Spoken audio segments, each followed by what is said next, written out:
तुम्हाला आमची प्रॉपर्टी कशी वाटली? सुरेख, उत्तम. इथला जो वाडा आहे तो फार सुरेख आहे. बैलजोडी ही लांबून आम्हाला खरी वाटली, छान वाटलं.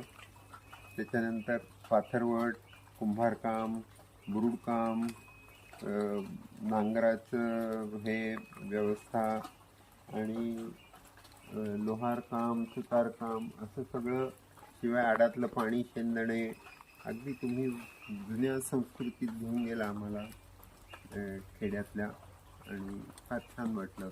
धन्यवाद. असंच चालू राहू दे. लायब्ररी सुरेख आहे. शिवाजी महाराजांचे वनाविषयीचा आदेश हा फारच भविष्यात सुद्धा सगळ्यांनी पाळावा असा आहे.